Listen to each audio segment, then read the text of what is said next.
De acuerdo. Bueno, pues Roberto Longhi es psicólogo, colegiado y psicoanalista. Es presidente de ACIPIA, que es una asociación bien interesante con un montón de actividades y de propuestas de reflexión y de investigación que os recomiendo y que la página web la tenéis en el programa, pero os la compartiremos igualmente. Es miembro del equipo docente de ACIPIA, profesor invitado en el máster de psicoterapia psicoanalítica de la UCM y también en el máster de arteterapia de la Universidad de Murcia. Esto como poco, mucho más de su larga experiencia, trayectoria personal y profesional, pero bueno, lo dejamos resumido hoy en esto, ¿no? Roberto, ¿sí? Está muy bien, está muy bien.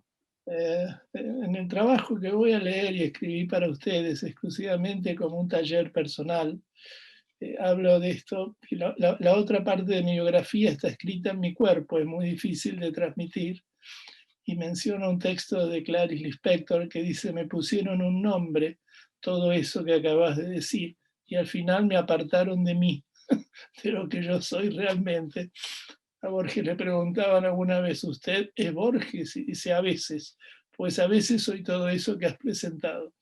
Me disculpo también por no haber participado de todas las jornadas, por un sábado ha sido hoy complicado para mí, pero pude escuchar la intervención de Carlos Campillo y de Lucía Hervás. Me resultó muy grato y no voy a hablar tanto de eso como a decir lo que no pude decir en el chat, porque no sabía, decía, cómo intervenir, que es la idea de la metáfora de mi casa y mi cuerpo.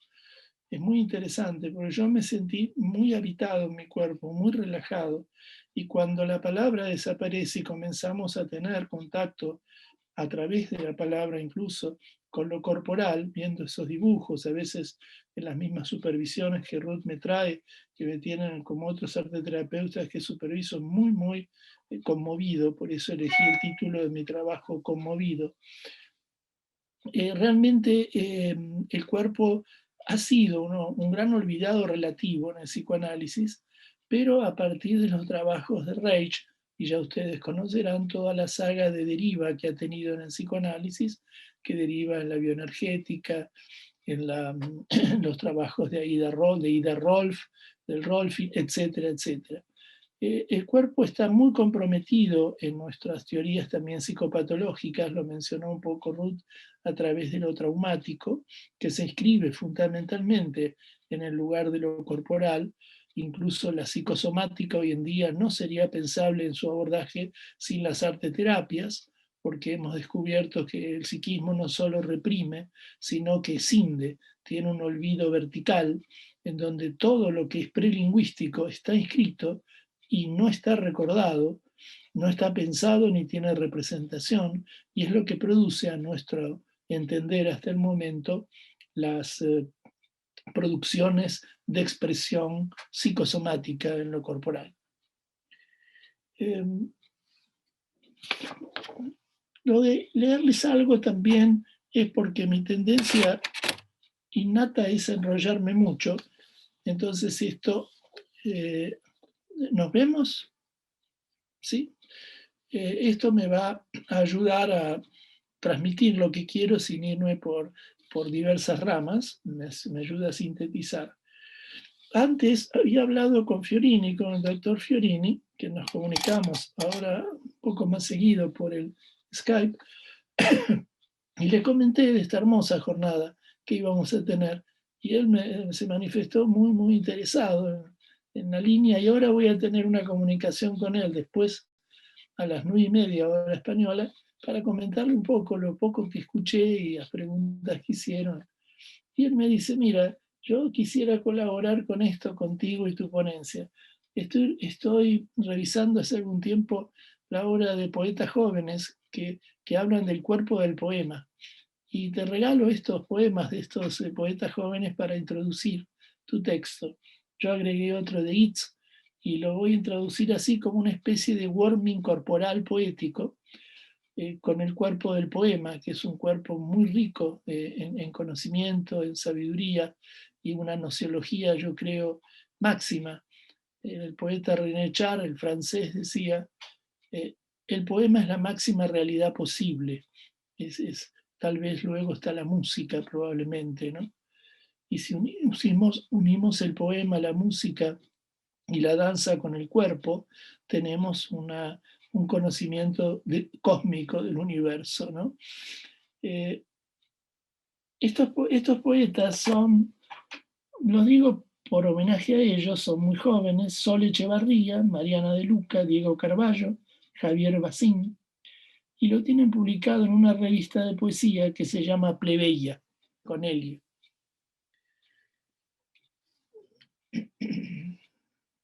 Les puede hacer algún comentario de las dos ponencias también que me gustaron mucho. Puntué también la frase de Deleuze, muy interesante. Yo voy a mencionar una frase de André Gide en una línea parecida a la que la compañera mencionó de Gilles Deleuze. Voy a ser concreto y empiezo.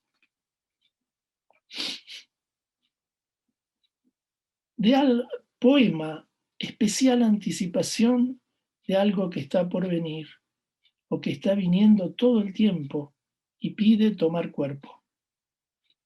Ecos de ideas, murmullos, silencios, que asoman como un baile a punto de nacer.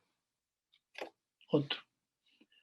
Tensión que sale a su encuentro y trepa una colina por torbellinos de la sangre. Cuerpo centellante por trazos que siente dibujarse en la incesante fragua. Cuerpo de temblores caminantes, fiel a los empujes de la respiración, en la torsión y contorsiones de hilos enmarañados. Cuerpo transfigurado, con potencias de intruso. Animal en llamas, que come de mi mano, cada pulso emite sus formas, imágenes que aspiran a ser, recuerdo y esperanza, pantallazos súbitos, manantial que baja por los brazos, ríos que se unen en el abrazo de sus cauces, que los poemas viajen sin dueño, a sitios donde puedan unirse la musicalidad de lo hablante con las palabras no dichas de la música, cuando todas las direcciones, cruzando todas las direcciones del silencio. Keats dice en un poema: oh castaño, florecedor de profundas raíces, ¿eres la hoja, la flor o el tronco? Oh cuerpo mecido por la música, oh centellante visión, ¿cómo podemos distinguir al bailarín del baile? Me gusta. Entonces comienzo así a contarles esta historia que he denominado así: conmoverse. Conmoverse con ese guión para mí implica, sin querer ser muy rebuscado, la conmoción que implica siempre el contacto con el cuerpo. Esto que dije hace un rato, que me entró por el cuerpo. Estaba muy tranquilo, muy relajado, hablando y sintiendo mi casa, que es lo que uno siente en uno de los ejemplos que puso Laura, creo, con la meditación, ¿no? Y conmoverse porque el cuerpo siempre es en relación con otros, siempre es un elemento, ya sea en lo sensitivo, en lo imaginario o en lo expresivo, un elemento relacional, intersubjetivo.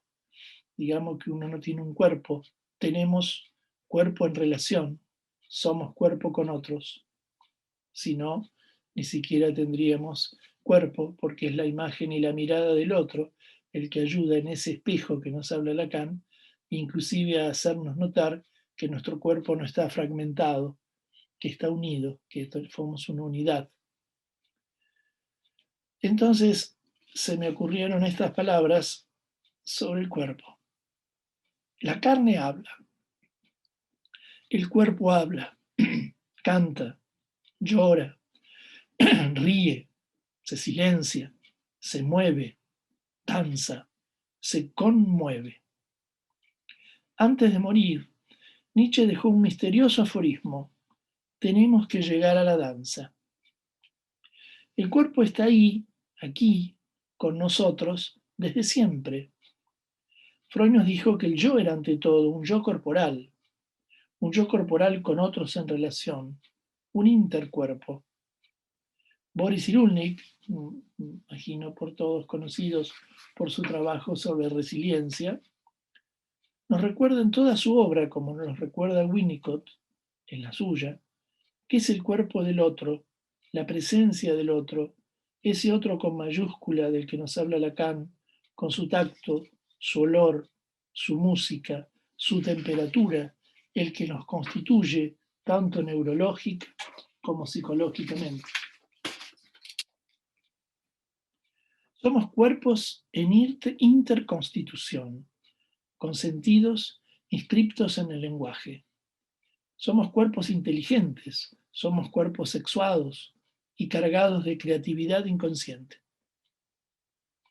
Tenemos ojos que tocan, manos que ven, músculos que palpitan, vísceras que se hacen cargo y expresan nuestros traumas más tempranos, y tenemos también un cuerpo que nos puede sanar. Hay una vieja parábola, ahora se me ocurrió mientras leía esto, de un bosquimano que enferma con un sarpullido y va a un médico de una organización no gubernamental que está ahí, Médicos Sin Frontera, alguno de estos, para tratarse, y el tratamiento da resultados.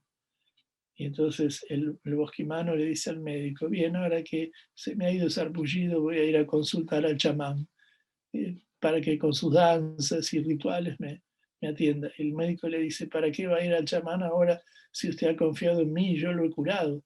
Dice: sí, usted me ha curado las llagas de la piel. Ahora quiero que el chamán me diga por qué me surgieron. Yo creo que es muy curiosa la anécdota. Nosotros somos chamanes en última instancia, ¿no? Él interviene, el cuerpo, decía, en todo lo que soy y hago. Ahora, mientras escribo esto, Él está conmigo, cargándome de sensaciones, de energías. Está conmigo cuando leo, cuando en el silencio medito. Él es el medio que me sostiene e incluso el instrumento para espiritualizar mis sentidos, mi sexualidad, mi propio cuerpo. A través de él puedo hacer que aflore lo más que humano en mí.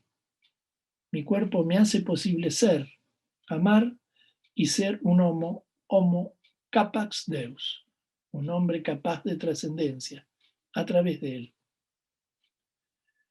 Inclusive la meditación que yo hago a partir de lo que en broma dice Pablo Dors, la tecnología de los amigos del desierto, un grupo que participo, es así.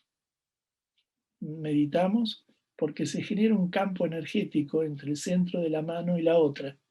Inclusive a veces en la meditación cerramos los ojos e intentamos imaginarizar y sentir una línea, como una línea energética azul que transita entre las manos, y luego centramos el corazón al centro de esa línea azul, cerramos las manos y lo llevamos al corazón. Es el cuerpo el instrumento de entrada en lo espiritual, y en esas energías que el cuerpo nos posibilita conocer. Cuando las exploramos, cuando hay personas como ustedes que nos hacen entrar en el juego de ese cuerpo, en la casa de ese cuerpo. Si la mente, el pensamiento, es portador de erudición, el cuerpo es portador de saber. Una cosa es el conocimiento, otra cosa es la sabiduría. Transporta a los significantes de las palabras en su musicalidad, siendo esta el fundamento primero de nuestra sensación de confianza en el otro, esa madre suficientemente buena porque es suficientemente musical. Una madre buena suena bien. Las madres de las patologías suenan mal o pusieron un mal cuerpo. Winnicott habla de holding, ¿no? Sostener, manipular nuestro cuerpo por nuestras madres es muy importante para nuestra salud. El tono de esa voz. El cuerpo es también imagen, como decía Lucía, que se construye en la ilusión que provoca el deseo del otro, que nos recibe, nos invita a la vida, que nos ama y nos aliena en ese deseo, en el nombre que nos da y en las proyecciones que nos otorga. Hay una canción de Serrat que dice los locos bajitos, ese niño deja de joder con la pelota, y dice, no podemos evitar a nuestros hijos transmitir nuestras frustraciones. Quiere decir que siempre tenemos elementos alienados en nosotros, propio de lo que el otro, en su acto de amor, también nos inoculó. También dice algo terrible para los que somos padres o tenemos hijos o animales. No podemos evitar que sufran. Ese es otro gran elemento de lo corporal, que hay zonas de separatividad eh, y zonas de conocimiento del otro, inalcanzables, imposibles de conocer, imposibles de unir, salvo en la patología, ¿no? La fusión patológica. Pero también ese cuerpo porta desde el origen un saber que puede llegar a mostrarme, puede llegar a mostrarme la inconsistencia de esa ilusión, y que al final no soy uno, sino cero, un hueco que me une a todo al que pertenezco. Hay un trabajo muy conocido entre los gestálticos, no recuerdo ahora el nombre, seguramente los que están aquí lo conocen, que se llama Cómo llegar a ser alguien para llegar a ser nadie. Trabajo de un terapeuta gestáltico que contraindica la meditación trascendental, una técnica para estructuras con un self debilitado, pacientes borderline, trastornos narcisistas graves, psicosis, porque es cierto que el cuerpo en un momento dado tiene que llegar a tener una imagen de consistencia para luego, tal vez en un proceso posterior de evolución, ver la inconsistencia e ilusión de esta estructura. Por eso decía, me pusieron un nombre, me apartaron de mí. Cuando descubro quién soy yo, descubro que en el fondo, a través de este cuerpo, no soy mi cuerpo, sino que soy una gran unidad de sentido.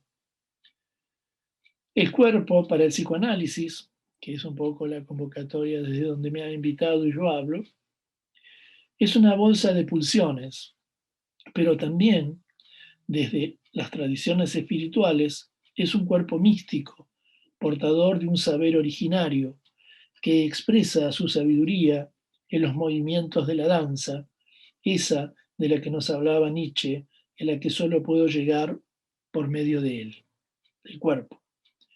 Es necesario que él comience a integrarse, a no estar fragmentado y sorprenderse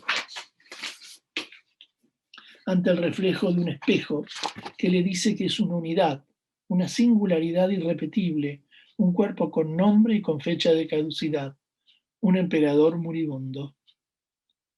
Pero al ponerlo al bailar, a mover como los derviches sufíes que giran y giran sobre un centro, me ayuda a ver, a sentir que también soy cero, soy ese vacío de Parménides, del budismo, de los místicos, y él nos abre a alguna de las 80.000 puertas del Dharma búdico.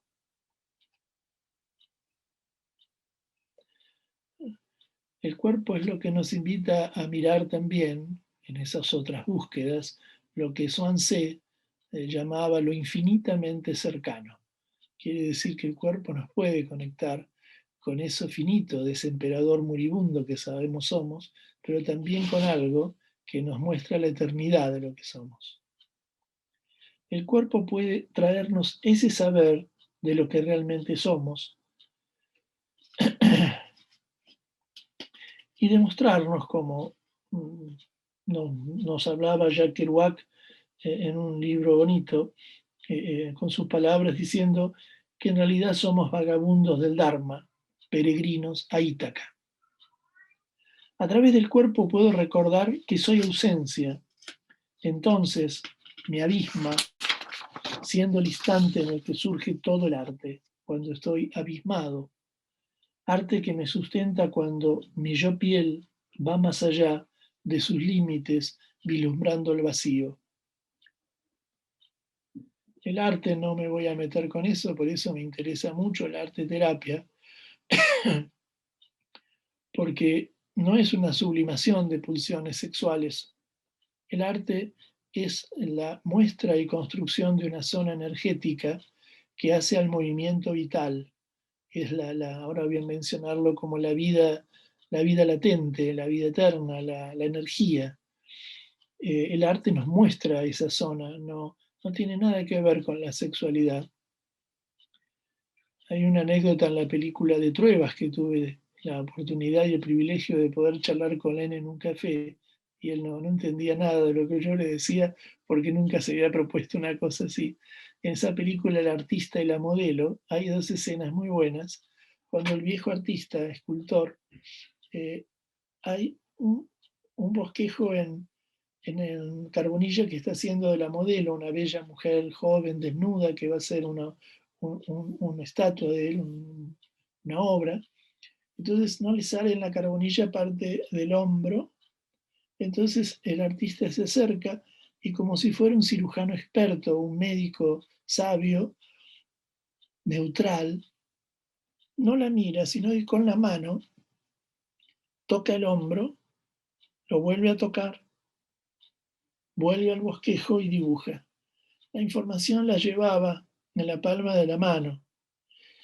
Ese tocar no era un tocar que se podría sexualizar. Al contrario, en otra escena, cuando esa bella mujer está desnuda y él está tomando las notas en el bosquejo, hay un momento en que el artista, el anciano artista dice, porque no le sale el bosquejo bien, entonces la mira bien y dice lo que faltaba y tira todo y se va, porque entiende que él se excitó un poco con ese cuerpo. Se le cruzó la sexualidad en un lugar en donde ya el arte se obturó por algo que no podía sublimar, pero le obturó otra energía y otra mirada. Por eso quiero aclarar cuando digo, nos lleva a límites que nos pueden hacer vislumbrar el vacío, y ese vacío nos abisma, pero no nos entra a entrar en angustia. El arte nos salva de la angustia, porque nos abre una puerta que es un vacío vertiginoso de placer, pero también puede ser de angustia y desesperación. La muerte, por ejemplo, ¿no? El cuerpo no puede reducirse a lo orgánico, al igual que la mente no es el cerebro, sino que reside en él. Cerebro que se configura, según Ciruni, por la influencia del otro con el que el niño interactúa al nacer. El trabajo de Ciruni sobre la constitución del cerebro en la interacción y los fallos en el desarrollo de la amígdala, de ciertas zonas neurales prefrontales, de la hormona del crecimiento, del enanismo emocional, porque no hubo buen contacto en lo corporal con un nicho sensorial positivo, y el cerebro no se configura como debería configurarse. Curioso cómo lo anatómico es influido por lo ambiental. Para el psicoanálisis, el cuerpo no es solo una bolsa de pulsiones, sino también la sede de la angustia, lo que expresa lo inconsciente de la mente, que habla a través del cuerpo, en la conversión histérica, por ejemplo, o en las patologías psicosomáticas, como mencionaba antes. Pero no estaría completo esto si no incluimos que es también fuente de saber, como decía, de sanación, que es educable y útil para cambiar la mente desde el cuerpo. Esto psicoanalíticamente en muchas corrientes podría ser inadmisible, porque el psicoanálisis es una terapia por la palabra, es una terapia por el insight. El inconsciente estaría constituido como un lenguaje, pero no es así. Uno puede influir a través del cuerpo sobre lo mental. Ustedes son el ejemplo. Un cuerpo cargado de pulsión creativa también es el cuerpo, en los términos que define esta pulsión el doctor Fiorini en sus paradigmas referidos a la existencia de un psiquismo creador, que es como otra zona mental. Fiorini descubre como otro hemisferio psíquico, que no es solamente el, la zona deseante del psiquismo, la zona pulsional ligada a las pulsiones básicas, sino una zona que tiene un principio de creatividad, un principio de búsqueda de diferencia, de búsqueda de lo nuevo, no un psiquismo que fija, sino que viene a mover lo fijado, a transgredirlo, y que es una zona psíquica existente en la mente, además del mundo narcisístico deseante que nos planteó Freud en sus 23 tomos de su obra. Y una de las cosas que Freud, creo que es en El poeta y la fantasía, un artículo creo del 17, a Freud le ponía muy nervioso los poetas y los creadores, porque él no podía ver desde dónde creaban ellos eso. y apeló en el artículo de Leonardo da Vinci a la sublimación y una explicación de orden psicológico. Decía Héctor analizando un poeta granadino, que ahora no me acuerdo, que habla del agua y del río, dice, en esta agua y en este río no es una sublimación de la enuresis del poeta, debe haber una fuente distinta, más allá de esas pulsiones. Sobre esta base se justifica el trabajo de todas las terapias corporales, porque las danzaterapias, en las musicoterapias, en el método Feldenkrais, Alexander, Rolfing, yoga, en la meditación, en el giro de los derviches, el cuerpo nos sana porque nos conecta con una energía transpersonal, que a todos nos sostiene como el aire sostiene el vuelo de los pájaros. En esos cuerpos, en movimiento, por ejemplo en la danza, no se trata de interrogar los síntomas del cuerpo, sino dejarlo crear para que se transfigure de carne a aire. Por eso es tan importante en el relato también creo que mencionó Laura, que a diferencia de lo que busca el psicoanálisis de una dirección de la cura hacia el ensayo de un objetivo, ahora también hemos descubierto en psicoanálisis, lo mismo que el poeta Cavafis descubre en Ítaca, que es el proceso lo transfigurador. No hay llegada, y no es casual que Freud en un momento dado, al final de sus días, escribe uno de sus últimos trabajos que se llama Análisis terminable, interminable. Quiere decir que no hay una llegada a una meta de ensayo, de cura. Es el proceso lo transformador. Y Héctor menciona, a partir de Winnicott y según sus teorías, que lo importante de todo proceso terapéutico es mantener el proceso vivo. Es nosotros lo que alimentamos en la llama del proceso, no que tenemos un saber que el otro va a descubrir en su transferencia. Es el movimiento lo que le va a curar. Y nosotros somos especialistas en generar y no detener ese movimiento o ese proceso. El caso Dora de Freud, por ejemplo, no todos lo conocerán, es uno de los casos clínicos de Freud, no solo expresa en su cuerpo una pasión reprimida por el cuerpo del amante de su padre, que es un tema que trabaja Freud en esa histérica, sino también, o casi predominantemente, la pasión por la blancura del cuerpo de la Madonna de Rafael, pintura que se encuentra actualmente en el Museo de Dresde. Este es un párrafo un poco raro, pero quiero decir que detrás de un síntoma aparentemente neurótico no era solamente el cuerpo, sino que detrás ella hablaba mucho de esa Madonna, que no solo tendría que ver con la imagen de una madre frustrante o no buena, sino con una Madonna blanca, una Madonna trascendente. Probablemente había algo más para trabajar a través de las técnicas de ustedes en el mundo mental y corporal de Dora. El cuerpo en danza habla por el movimiento. Es un cuerpo vivido que no nos recuerda solo historias todavía no dichas, sino que crea nuevas historias junto a otros y con otros. Nos recuerda el escritor español que yo adoro, Gustavo Martín Garzo, creo muchos lo deben haber leído los españoles, en un libro que para mí es el más bonito, que todos son muy, muy sabios. El libro se llama El hilo azul, la pasión de contar, el secreto placer de leer. Dice Martín Garzo, el cuerpo que tiembla, no importa si de placer, de ira o de miedo, es un cuerpo abierto al lenguaje, a la palabra, que está siendo habitado por las palabras. No que sean las palabras las que hacen temblar, sino que el temblor mismo es intuición de la palabra, presentimiento de su paso. El cuerpo, esa sensación que nos hablaba Laura, ese trabajo que nos hizo impactar de Carlos Campillo, está antes que la palabra. Toda palabra comienza en los temblores de un cuerpo, por lo que el cuerpo es onda, es vibración, que adelanta la palabra, que es partícula. El cuerpo no es una máquina, es un violín. Man Ray lo descubrió en su famosa fotografía, el violín de Ingres, con humor y poesía. Todos recordarán esa espalda, ¿no?, que tiene marcada como si fuera una caja de resonancia de un violonchelo o de un violín.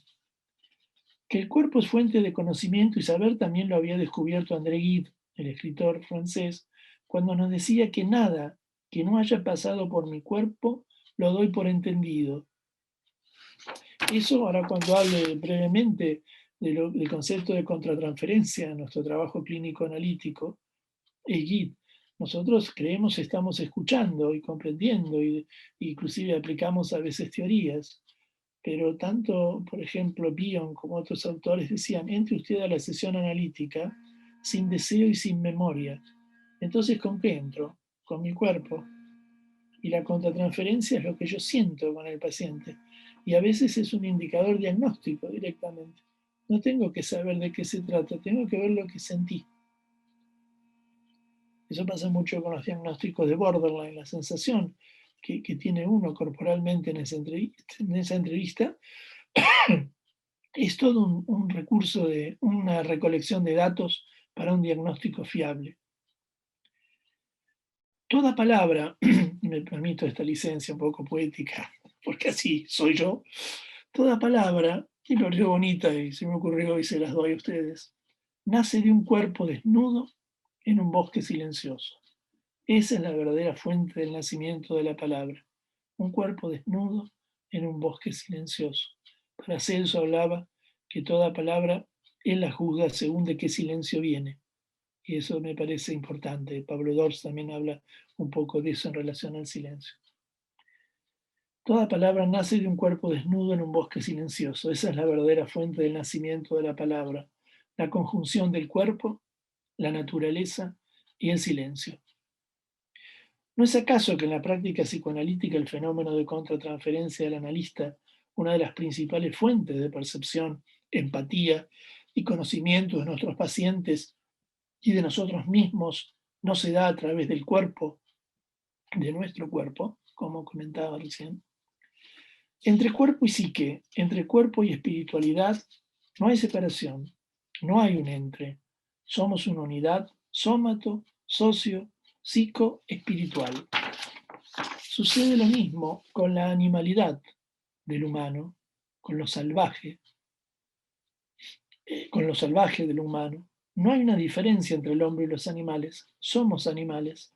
Nuestro cuerpo porta nuestra sabiduría salvaje. La que nutre nuestra creatividad es la energía de la palabra en lo humano. En el libro de Enoch, que es un libro intertestamentario, ya termino, que forma parte del canon de la Biblia de la Iglesia Copta, un libro muy conocido, el libro de Enoch, el hombre nace de una vaca para construir el arca salvadora. Entonces hay que caminar, caminar, bailar, bailar, porque el movimiento crea alma. En una hermosa película de origen tunecino llamado Baba Sis, dice el personaje del anciano maestro sufí a su pequeña nietita: los bebés, antes de nacer, saben todos los secretos del universo, pero un ángel le toca la barbilla para que lo olviden. A algunas personas le queda esa marca, como un hoyuelo en la barbilla. Esa es la marca del ángel. Esa marca la tenemos todos, fin de las comillas, en nuestro cuerpo, no solo en el mentón, sino también en el ombligo, misterioso recuerdo de nuestro origen, antes de que nos pusieran un nombre y nos apartaran de nosotros, como lo expresa la gran poeta Clarice Lispector que antes cité. El cuerpo no es solo la mente materializada, sino también espiritualidad materializada. Por eso, fuente de una gran sabiduría. El psicoanálisis, como cura por la palabra, se ocupa de analizar, escuchar los giros y torsiones de la mente.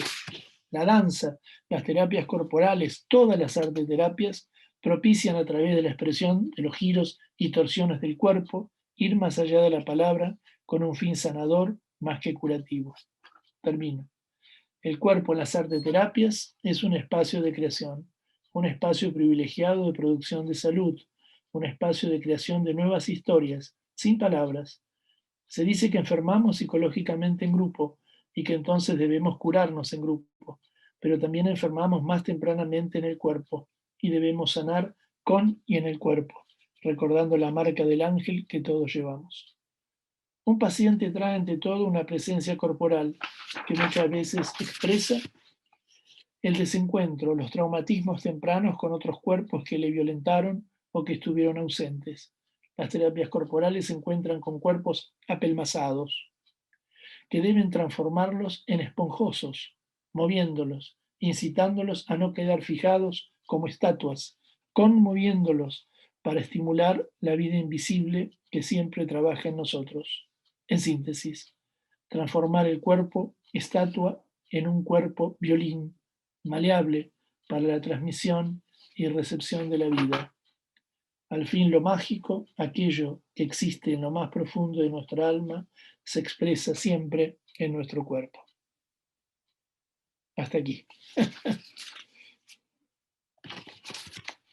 Bueno, muchísimas gracias. Qué poético, qué bello, qué profundo, revelador en muchos sentidos. También he tomado varias notas para pensar, para pensarme, para sentirme y desde luego me ha parecido un regalo. Roberto, muchísimas Bueno, gracias. espero que no haya sido muy pesado o muy pedante, pero lo bueno sería haberlo bailado, pero soy muy torpe bailando. Bueno, me he quedado con alguna cosa de las que has dicho que igual podemos ponerla en cuerpo ahora cuando terminemos con las preguntas que surjan.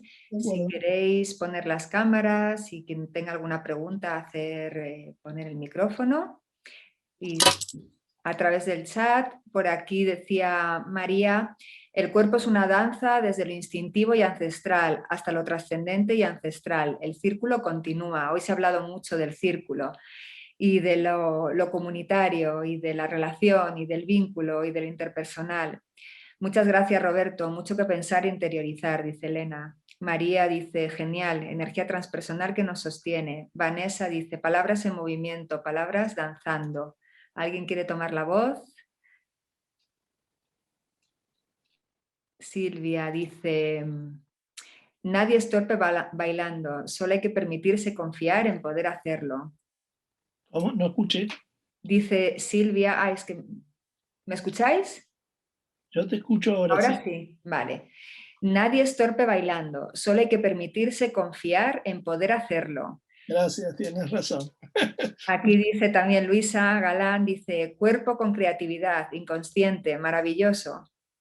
Sí, me gustó mucho el concepto de conciencia sensorial y la menciona Jean-Luc Nancy, porque el cuerpo también tiene que ver con el cuerpo comunidad. Y en este momento tenemos una gran crisis, dice Nancy, en un libro que se llama así, creo, sobre la comunidad, de la sensación de un cuerpo comunitario. El cuerpo comunitario se ha fragmentado, somos individualidades muy fragmentadas, y eso debilita esa energía vital ancestral, que siempre tiene que ver con lo grupal y lo comunitario. Grupalidad y cuerpo siempre van muy juntos, comunidad y cuerpo siempre van muy juntos. Y ahora tenemos una tara realmente de individualidades muy grave, muy grave. Brenda dice que muy interesante todo y que le ha encantado esta frase. El movimiento crea alma, entre muchas de las que has dicho. Sí, sí, lo estático siempre está ligado a tánatos. Movimiento siempre está ligado a líbido y a eros y a vida. Hay dos grandes elementos ligados a vida, si me pongo un poco trascendente: agua y luz. Y en eso creo que el catalizador es el movimiento. Si tenemos agua y luz y lo batimos en movimiento, surge vida, como un cóctel fabuloso. Si hay sombra y está seco y no se mueve, hay muerte. Sí, también ha salido, no sé si era esta mañana o esta tarde, que he traído a Spinoza, que decía él, ¿no? Que todo lo que existe en el universo es cuerpo en movimiento y aquello que se queda inerte tiende a la muerte, ¿no? Y bueno, sí, también tomé nota de esa mención a este autor. Spinoza es muy grande. Nadie sabe lo que puede un cuerpo. También lo trajo Lucía en su presentación, sí. Si la creatividad es un abierto a posibles, y el cuerpo es un abierto a posibles, es una fuente de posibilidades. Sí, sí, me gustó Spinoza, mencionar a Spinoza. Sí. Genial. ¿Alguien más quiere tomar la voz, la palabra, el espacio? También de lo que dijiste, bueno, es que tantas cosas que comentar, pero como aquí hay algunas danzaterapeutas y danza movimiento terapeutas, y también creo que Lucía, ¿no? ¿Quieres decir algo? Sí, ahora te doy la palabra. Danzaterapeutas, danza movimiento terapeutas y también arte terapia bueno, y los psicoterapeutas es fundamental. El concepto que has tratado de transferencia y contratransferencia a nivel somático, ¿no? Desde la danzaterapia se utiliza mucho este concepto de transferencia somática y contratransferencia somática, y cómo la persona que viene, aquello que nos hace sentir en el cuerpo, es una información fiable y viable y posible para poder entrar en contacto y comprender desde qué lugar llega la otra persona, ¿no? Yo brevemente, porque no voy a enrollarme con casos clínicos, sería un poco largo, pero es así, ¿no? No hay mucha diferencia en lo que hemos aprendido con el cuerpo. Yo me acuerdo, no hace mucho, creo que fue el mes pasado, que recibí un hombre de unos 45 años, así como un cuadro aparentemente narcisista, muy exitoso, deportista, físicamente muy esbelto, bien vestido. Y en cuanto empezó a hablar, que a mí me encantan las primeras entrevistas porque yo sí soy muy bioniano, muy de Bion. Entro sin deseo y sin memoria y con una gran ilusión de ver qué va a pasar ahí, como si entrara a un cine a ver por primera vez una película, a ver qué me cuenta. Me hace mucha ilusión las primeras entrevistas. Llamo primeras porque son varias, no es que una sea sola, son como procesos de preliminares, digamos, ¿no? Pero mira, te digo, a los 15 minutos del relato, yo tenía dispuesto una hora para él. Ahora me atrevo a intervenciones así, le digo, mire, yo lo voy a interrumpir, pero ¿sabe lo que estoy sintiendo? Era así, que usted está lleno de ira, usted está odioso. Y cambió totalmente el relato y gané muchísimo tiempo, porque lo único que se podía decir ahí era un ruido inevitable, que era la ira de este tipo, el odio que había en ese cuerpo, en la forma de hablar, en la transmisión, esa puta historia, ese mierda de coche, todo era odio, circulaba el odio, lo tenía yo aquí en la boca del estómago, no podía, y tenía que largarlo, también fue terapéutico para mí, pues si no me iba comiendo ese odio que me estaba haciendo sentir fatal. Bueno, es cierto, la transferencia corporal, la contratransferencia corporal. Es obvio, además, parece una gran obviedad, ¿no? Sí. Freud, antes de morir, dice, qué curioso, ¿no? Al final voy a pasar a la historia por dos cosas que en realidad son obvias y conoce ya todo el mundo hace 5.000 años, que los bebés tienen sexualidad y que los sueños tienen sentido. Nada nuevo bajo el sol. Lucía, ¿querías comentar algo? Sí, sí, sí. Bueno, a mí me ha gustado mucho la anécdota del chamán, del médico y el chamán. Me pareció muy significativa y muy de... Me parece que dice mucho también del momento actual, ¿no? Con la crisis que estamos teniendo con esto de la pandemia. Está bueno, sí. Y cómo se está gestionando, ¿no? Cómo se está priorizando ¿no? Que parece que solo existe esa mirada del médico, de lo científico, y estamos dando de lado toda esta otra sabiduría, es lo que yo estoy sintiendo, ¿no? Como que se está hablando de la cura y de la salud en términos de eso, ¿no? De contagiarse o no contagiarse, pero bueno, ¿qué pasa con todo lo demás que tiene que ver con la vida, ¿no? Y bueno, más que una pregunta es un comentario y es una pregunta al aire, ¿no? Para Roberto, para todas. Porque bueno, a mí me está pasando como, o sea, que yo desde lo que es mi vivencia y mi experiencia tengo clarísimo que esta vía es ahora mismo totalmente necesaria y, ¿no? Y que la necesitamos para poder recuperar ¿no? Este cuerpo colectivo, para restaurar esta capacidad sanadora del cuerpo, de los cuerpos. Pero ¿qué pasa cuando la sociedad ahora mismo está con tanto miedo que o sea, cuesta mucho que la gente se quiera implicar, ¿no? Participar en este tipo de actividades, ¿no? Entonces, bueno, para mí es una paradoja, ¿no? Una paradoja enorme y para la que no tengo respuesta. Entonces, bueno, lo lanzo aquí, ¿no? Para si alguien tiene alguna reflexión, experiencia que quiera compartir.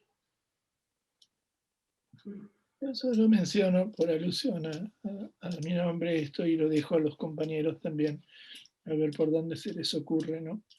Se me ocurren dos cosas. Una, un discurso que escuché, que me enviaron, lo tengo en el WhatsApp, de la toma de poder del vicepresidente de Bolivia en el gobierno actual boliviano, ese discurso es de un chamán.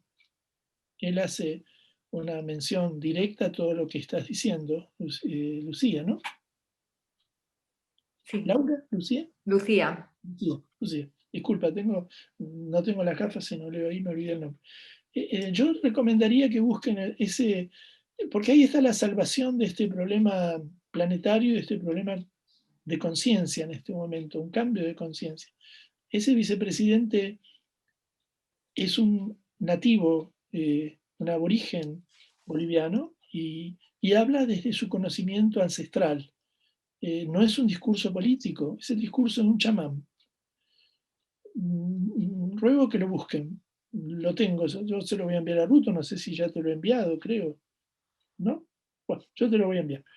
Segundo, es una broma, una sensación que tuve hace unos días con mi esposa, y hice esta broma, no pensando en esto, se me ocurrió, pasa ya de la jornada, pero era así, porque decían que se había estallado una bomba, bueno, una bombona o algo, una calentador en Madrid, y además estalló todo, se murieron 4 o 5 personas, la nevada, el COVID, y que iba a venir un meteorito en el 22 y que iba a chocar contra la Tierra.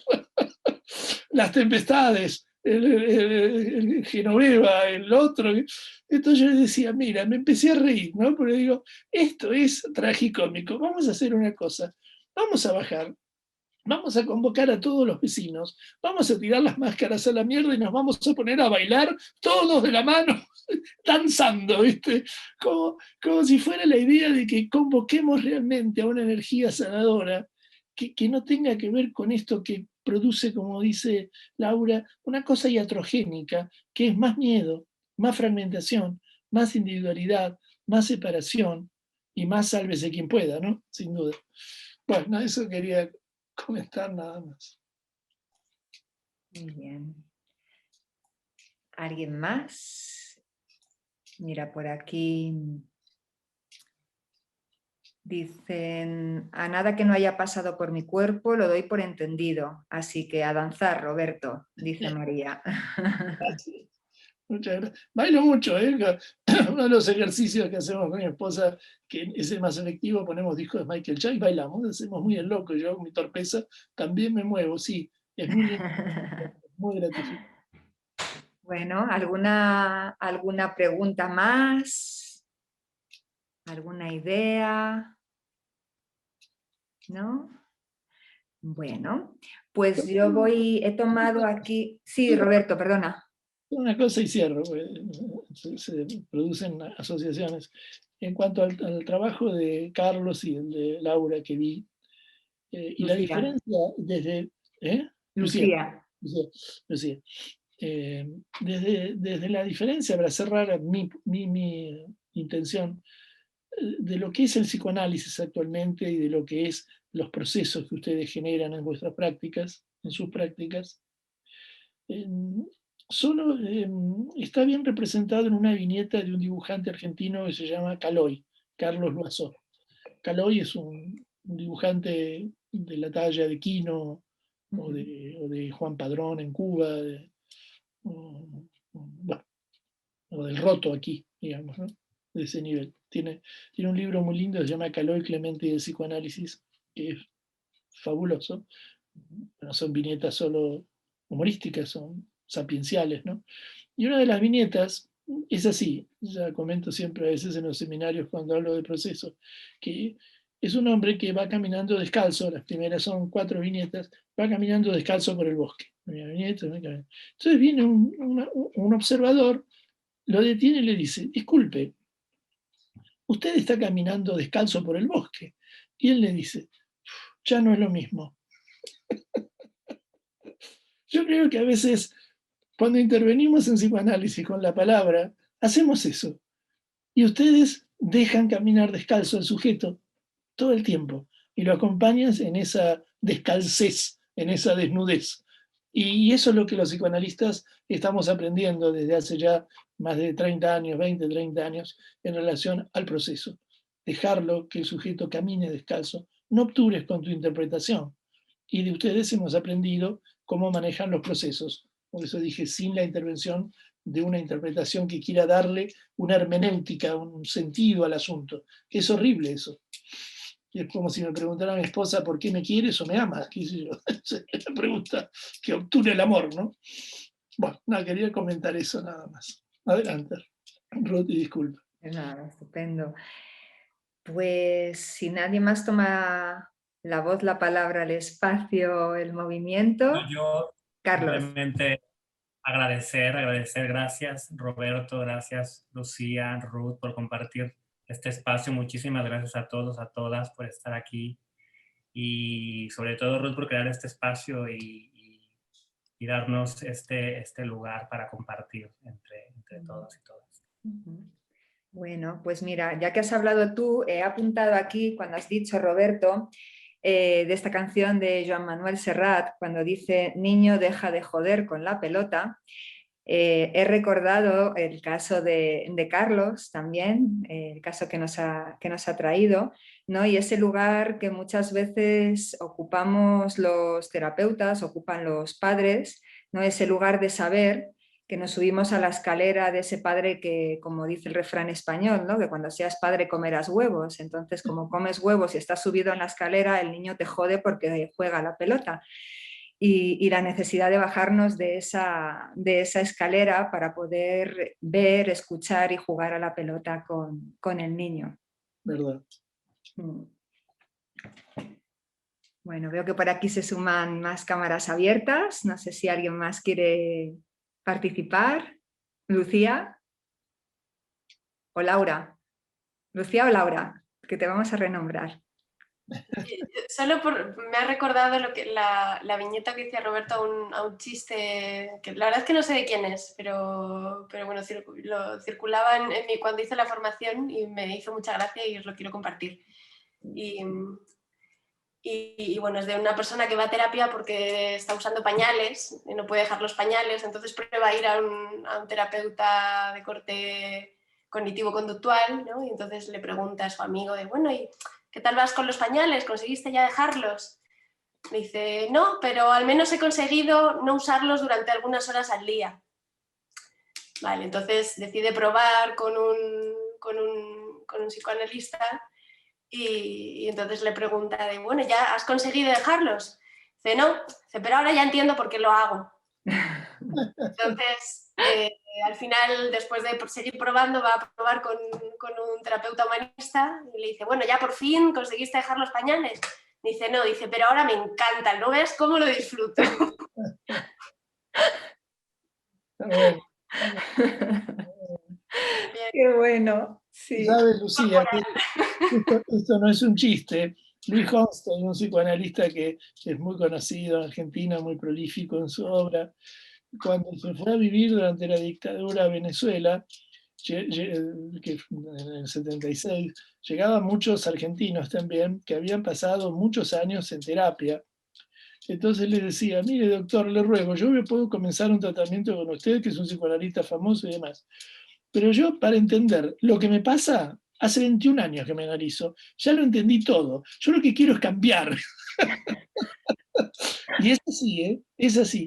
Tuve una entrevista hace poco con un argentino, un hombre argentino por Skype, y cuando le expliqué un poco el sentido de la entrevista y un poco, usted no se preocupe, doctor, me dice, yo estoy en tratamiento psicoanalítico ya hace 25 años que estoy en tratamiento psicoanalítico. Y cuando yo lo escuchaba, tiene 55 años, está intacto. Pero no por una patología grave, no porque una psicosis no lo cambia a nadie, sino porque estaba intacto, pero tenía una jerga y un conocimiento de todo fabuloso. Pero se seguía haciendo piso. Está bueno, está bueno. María. Bueno, solo quería comentar que, como es habitual, casi siempre que se habla del cuerpo, casi todas somos mujeres. Los ponentes. Y entonces, claro, se me acababa de ocurrir ahora si eso a lo mejor tiene algo que ver con el hecho de que las mujeres estamos como mucho más sometidas a los cambios periódicos del tiempo. Entonces, el cuerpo se nos hace como mucho más presente, como que a veces grita, a veces explota, a veces chilla. mientras que en el hombre es como más, todo más progresivo, más paulatino. Entonces, normalmente si se va a un taller de meditación, aparecen los hombres. Si se va a un taller de tambores, de cosas acústicas, de golpear, aparece el hombre. Pero si te vas a un taller de expresión corporal, de danza en movimiento, de danza terapia, de arte de la vida de los muchísimos que hay, de Río Abierto, de todos los que han ido saliendo hoy y los muchos más que hay, los hombres siempre están ausentes, a no ser que sean los monitores del taller. Entonces, no sé, me parece que algo tiene que ver también con lo biológico, con lo estructural, con lo, no sé si genético, o con lo tántrico, no sé, con algo como muy, muy, muy profundo, que ojalá se vaya cambiando la genética por el aprendizaje interno de cada uno, ¿no? Porque aquí mucho habla del cuerpo, mucho el cuerpo, todo muy bonito, pero el cuerpo hay que integrarlo, no solamente meditarlo. No sé, en esto ya te lo doy a ti más directamente. Si tú me dices, me pongo las manos aquí, siento el corazón, ¿por qué no sigue a ver qué pasa si muevo las manos, hacia dónde me lleva la mano y hacia dónde me lleva el corazón? No sé, como que el hombre siempre está como más sentadito. Y si no dándole puntapié al balón de fútbol. María, qué bueno escucharte y verte aquí. No sabía que estabas. Me alegro de verte. ¿Me mandaste tú la información? Bueno, A mí me encanta el cuerpo siempre. Sí, me alegro porque con María intercambiamos muchos WhatsApp muy interesantes que ella me envía. Claro. Formamos parte de un grupo de estudio en su momento. Yo creo que es eminentemente cultural en algún aspecto, aunque nada es solo una causa. Y tiene que ver tal vez con lo que llamamos trastorno de género masculino también. Pero, por ejemplo, los hombres cuidamos peor el cuerpo. Digamos que somos de una omnipotencia narcisista peligrosísima. Las mujeres tienen una regular consulta o control con sus ginecólogos, ginecólogas. Nosotros no controlamos muy bien nuestro cuerpo, no lo seguimos. Y yo creo que es propio, no solo de una cuestión obviamente multicausal, multideterminado, pero siempre hay en la multideterminación algunos predominios. Yo creo que es un elemento muy propio del patriarcado.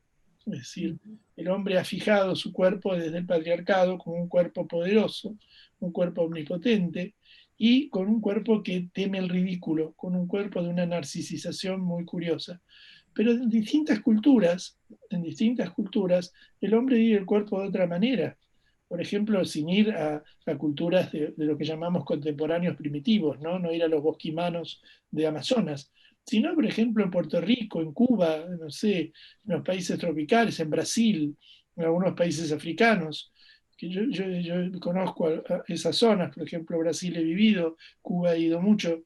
El hombre tiene un contacto distinto con el cuerpo, y creo que hay un elemento cultural atravesado desde el patriarcado. Me parece una especulación, en principio no mía, sino de lo que hasta ahora he informado de esto. Nosotros en psicoanálisis manejamos mucho el trastorno de género ahora masculino, muy grave para nosotros. Sí, yo estoy de acuerdo. Perdona, María. Digo, que yo veo el cuerpo del hombre como más con corazas, ¿no? Como si fuera la coraza de la guerra. Sí, sí. Somos los que vamos a la guerra. Sería más como la ola, ¿no? De hecho, se define más por las curvas, la ola que va y viene. Sí. Una mujer con coraza parece que no, aunque esté más de moda que las mujeres también sean guerreras y todo esto para reivindicar la figura femenina. Sí, sí. Pero me parece que habría como que feminizar mucho más lo masculino, ¿no? Sí. Esto que se ve muchas veces ya en los hombres que bailan, los hombres que danzan, que se da justo lo que tú dices, las culturas están más centroamericanas. No quiero ser impertinente en el sentido que no es pertinente, pero mi tesis, que la he planteado muchas veces en los ámbitos universitarios, en algún trabajo que he publicado, lo digo casi en broma cuando lo planteo para que me lo acepten un poquito y no me destruyan en el momento que hable los colegas ortodoxos. Yo creo que se complica un poco más el asunto así. Cuando Freud habla en su teoría falocéntrica de la envidia al pene, la mujer tiene envidia al pene, que es el elemento que completa un narcisismo fálico, y Freud brevemente lo transporta a la idea de la ecuación bebé-pene en la mujer. La mujer se siente realizada y completa con el bebé, que en realidad es tener un pene como el hombre. A mí me parece un delirio, pobre Freud, qué atrevido soy, ¿no? Pero yo le diría que a mí me parece que encubre lo que en realidad es al revés. Yo creo que el hombre tiene envidia al cuerpo de la mujer. Justo, justo. Tiene una gran envidia al cuerpo de la mujer. Aún así, Freud llamó el continente negro, le llamó a la mujer por su genitalidad. Por lo tanto, el hombre tiene una gran envidia a un cuerpo que tiene ciclos, que está unida a la naturaleza, que gesta, que da de comer, que es nutricio, de la cual dependemos prácticamente toda la vida. En el patriarcado el hombre depende de la mujer, es paradójico, ¿no? Es detrás de todo gran hombre una gran mujer, porque es el que sostiene toda la economía familiar, lava los platos y cría a los hijos. El hombre en realidad es el cabeza de familia, pero la cabeza nomás, no el cuerpo. Y yo creo que hay algo de eso en el más profundo psicodinámica del hombre y lo que tenemos que aceptar y elaborar, que nosotros deseamos mucho ser mujeres. Justo. Entonces eso no lo podemos tolerar y era nuestro narcisismo. Les pegamos, le ponemos burka, las sometemos. Y no solo los burkas, sino que además se le ponen las fajas, los corsés, como para que no se vean mucho las curvas de la mujer.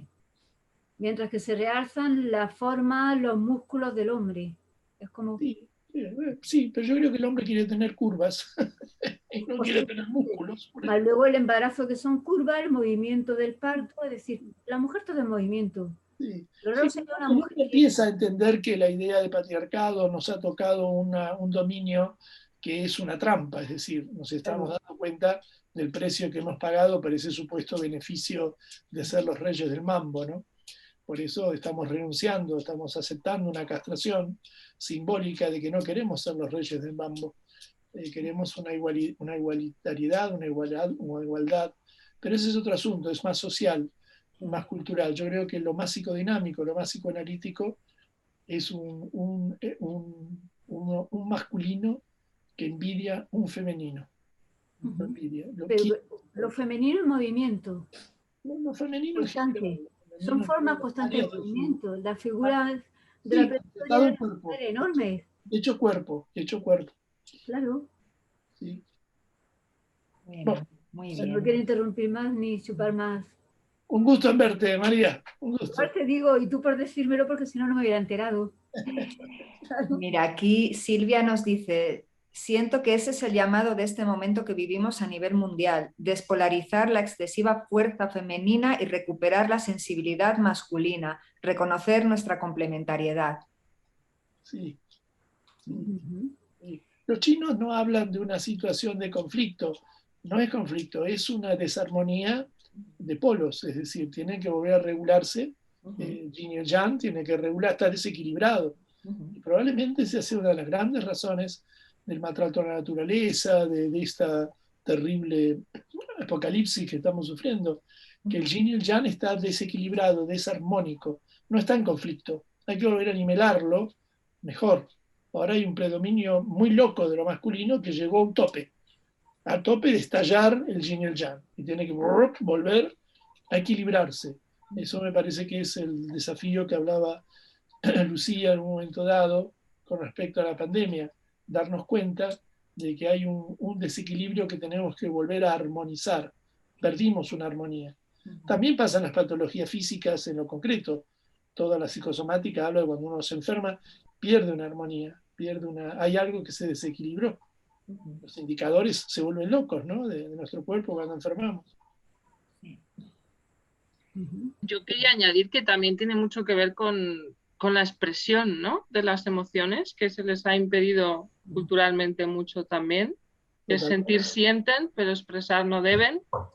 Y al final expresamos con el cuerpo. Entonces, desbloquear eso, creo que influye mucho. Causa de la patología en hombres es eso.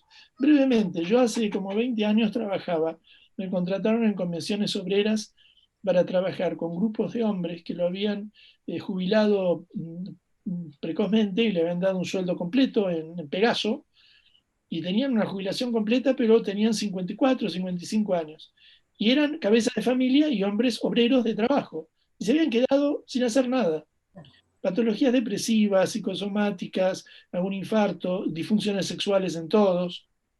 Y cuando nos reuníamos éramos 5 grupos coordinábamos 10 parejas de terapeutas de orientación analítica. ¿Y qué es lo primero que aparecía? Era eso, decía, nosotros vamos al vestuario y hablamos de cualquier chorrada o de fútbol, pero las mujeres van al vestuario y hablan hasta de color de bragas que se compraron y cómo están sufriendo con tal cosa. Y nosotros, ¿y sabés lo que nos costaba que expresaran eso en el grupo? Y eso fue fue el factor terapéutico fundamental, la expresión, inclusive, trabajo que hicimos en lo corporal, que se sentían muy ridículos, como en esa película Te doy mis ojos de Isar Boyain, cuando el terapeuta cognitivo conductual le hace dramatizar a esos dos hombres a ver qué es lo que ellos sienten cuando llegan a casa y por qué le pegan a la mujer, y no saben simbolizar ni dramatizar, no saben expresarlo, son como dos muñecos torpes. Yo creo que dos mujeres hablarían, dramatizarían, bailarían, porque tienen un mayor contacto con la emocionalidad, con una función psíquica que es la emoción. El hombre no sabe transmitirla. Hace un rato la broma es igual. Yo era torpe bailando y por ahí me da vergüenza bailar. Yo creo que ninguna mujer es torpe bailando. Va y baila. Pero nosotros tenemos que dar la talla bailando, ¿no?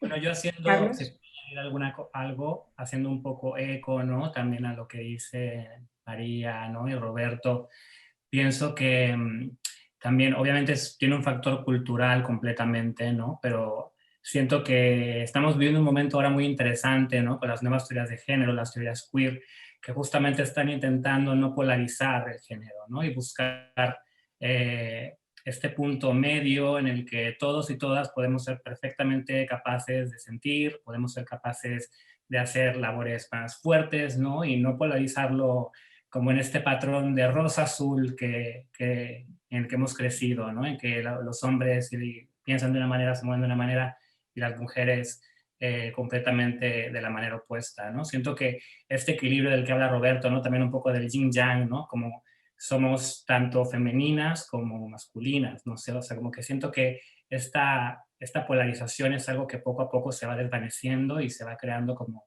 creo que algo un poco más abierto, ¿no? En el cual no tenemos por qué como encajarnos en un sitio, ¿no? Podemos transitar, podemos movernos, explorar, y siento que esto es algo interesante que creo que está pasando justamente en este momento que estamos viviendo. Muy bien. Gracias, Carlos.